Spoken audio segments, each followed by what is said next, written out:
Selamat datang kembali di Recast kita. Hari ini kita bakal ngulik nih obrolan antara Pras Teguh sama Tita Stereo Walls. Ini seru sih, kita bakal bedah pengalaman Tita, vokalis Stereo Wall itu, ya kan? Sumbernya dari obrolan panjang mereka di YouTube-nya Deddy Corbuzier. Kita mau coba gali lebih dalam, apa aja sih yang Tita ungkap di sana? Iya, ada banyak lapisan ya ternyata. Mulai dari panggung pencarian bakat sampai ke hal-hal yang lebih personal gitu. Betul. Mari kita langsung aja deh, kira-kira sisi lain Tita yang mana nih yang paling menarik buat diungkap? Mungkin kita mulai dari pengalamannya di Indonesian Idol 2021 kali ya. Ini lumayan bikin kaget sih. Dia bilang itu settingan. Oh, yang itu ya. Dia cerita kalau nggak ikut antrian audisi yang biasa itu. Iya, katanya langsung difasilitasi gitu ketemu juri utamanya. Kayak Anang, Maya, Rosa, Judika. Beda banget ya sama bayangan orang kebanyakan. Ini kayak ngasih lihat sedikit ya. Gimana acara realitas itu seringkali ada elemen yang diatur. Mungkin buat drama atau buat konten lah ya. Benar. Dan dampaknya itu loh, dia kan cerita sampai dihujat se-Indonesia. Terus ngaku kena mental. Nah, itu dia. Tekanan jadi figur publik setelah muncul di platform besar itu, wah emang nggak main-main. Kesehatan mental bisa kena banget. Dan tekanannya tuh nggak cuma dari hujatan ternyata. Ada sisi gelap lain yang dia ceritain. Yang soal DM Instagram itu, Iya, yang ditawarin Open BO. Gila sih. Ada yang ngirim lokasi hotel di Surabaya, nomor WA, sampai harga. Katanya 2 digit. serem ya. Ini nunjukin kerentanan lain jadi figur publik apalagi perempuan. Resiko kayak gini nyata banget. Banget. Nah, dari tekanan luar ini, obrolan mereka geser ke luka yang lebih personal nih. Ke hubungan masa lalunya itu ya, yang toksik. Betul. Sebelum sama suaminya yang sekarang si Bonnie X, dia cerita pengalaman buruk banget sampai dia sumpah nggak mau lagi sama anak band. Trauma berarti ya. Kayaknya gitu. Dia gambarin dirinya tuh udah jadi pembantu di rumah mantannya. Awalnya sih sukarela ya ngurusin rumah tangga gitu. Tapi lama-lama jadi merasa dimanfaatin. Nah, itu dia. Merasa dieksploitasi. Dan dia nekenin nggak ada kekerasan fisik, tapi verbal abuse-nya itu, wah dia bilang jahat banget. Verbal abuse ini sering diremehin dampaknya. Padahal luka psikologisnya bisa dalam banget kan?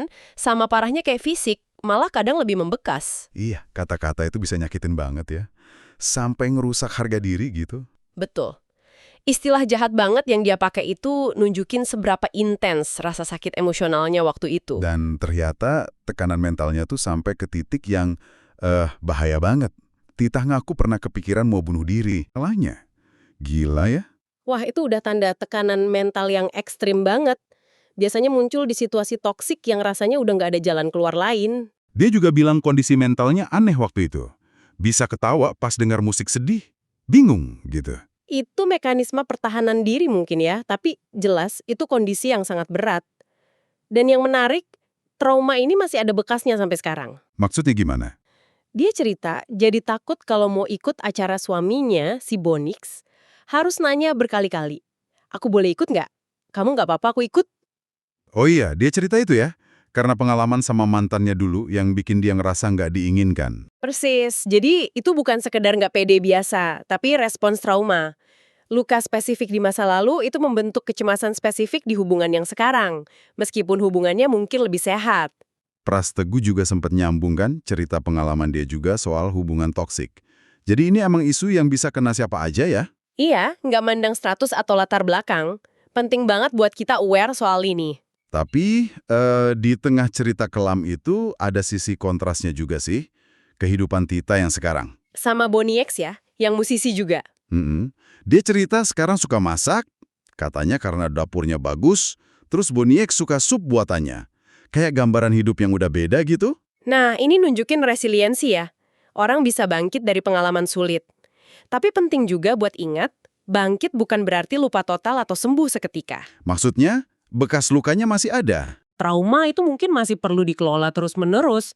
Pengalaman masa lalu, baik atau buruk, itu kan ngebentuk kita ya. Jadi, dari obrolan Tita sama Pras ini, kita kayak diajak ngelihat banyak lapisan ya di balik seorang figur publik. Ada tekanan industri, luka masa lalu, terus gimana semua itu nyampur jadi diri dia sekarang. Kompleks memang, gak sesederhana yang terlihat di permukaan. Oke deh. Nah, sebagai penutup nih, penting banget buat Anda segera klik subscribe channel ini. Kenapa? Karena konon katanya, kalau nggak subscribe, nanti susah dapat inspirasi baru. Ada-ada aja. Jadi, manfaatkan kesempatan ini sebaik mungkin ya. Sampai jumpa di pembahasan kita berikutnya.